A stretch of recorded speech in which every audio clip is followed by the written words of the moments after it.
da pripremim ovo. Ovdje je baš kontaminirano, pogledajte koliko ih imate ovdje. Pogledajte gore.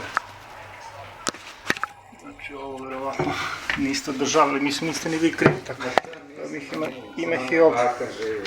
Znam, tako je to kod starih ljudi koji i ovdje ih verovatno imate u ovom protočnom bojleru i ove su do mašini. Da, ali tu ima staklene vune gdje se zavuku, vidite. Tako da sve tu mora... Da, ovdje staklena izolacija na vuna, vidite gdje je moj presuša, vidite. Što ovaj deo između ploče i radnog dela, znači to je ona staklena izolacija na vuna koja non stop zadržava 30-35 stepeni. I obično ove amaterske službe tu propuste da ubrizgaju preparate i onda kažu pa imamo ih opet. I zaborave da to urade kako treba da urade. To je to, ovo isto mora da se otvori, ali neću puskati po sudima, znači ovdje samo malo radim po ovim bravicama. I to je to za sada, imate ih i gore pogledaj. A tu je bilo, baš tu u tim vratima. Ovdje u ovim vodicama, to je bilo strava i... Evo pogledajte izmeta njihova. Da, tu je bilo, to smo vidjeli, baš ono. I ovdje, pogledajte. Vidite, pogledajte koliko ih imate ovdje. Evo, to je bubaros, mislim, ljudi toga nisu svesni. Tek kad pozovu službu za dezinsekciju, onda vide pravo stanje stvari. I ovo isto mora da se isključi. Jedno sat vremena, to sam rekao, znači frižider sam isključio, znači jedno sat vremena ne uključivati, pre rada uvek se proverava da li je frižider isključen, pa za jedno sat i po uključiti. To je to, ovdje ćemo uključiti sve to.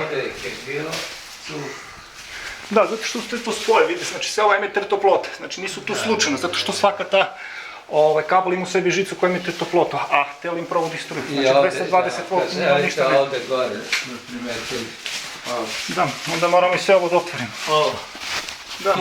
Da, to će biti skroz unutra ćemo ubaciti i ovdje ćemo malo ubrizgati.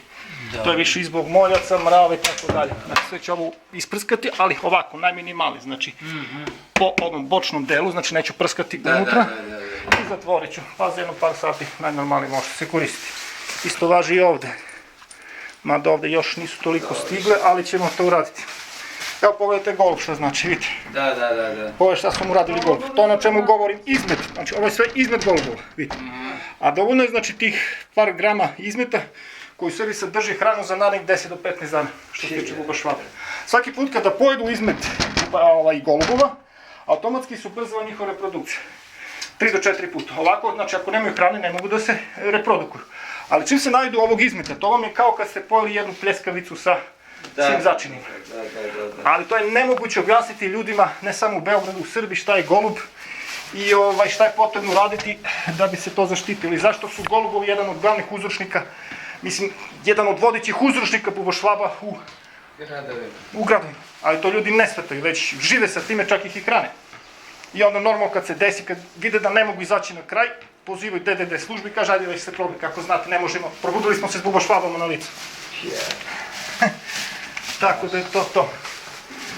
Ništa sam napravio, sad će se malo osjećati, ali ništa strašno, znači to će biti zbog buba. Vi možete slobodno biti, to će biti neki 1-2 m s moje strane, ali vi možete biti pored prozora, ništa vam u principu neće biti.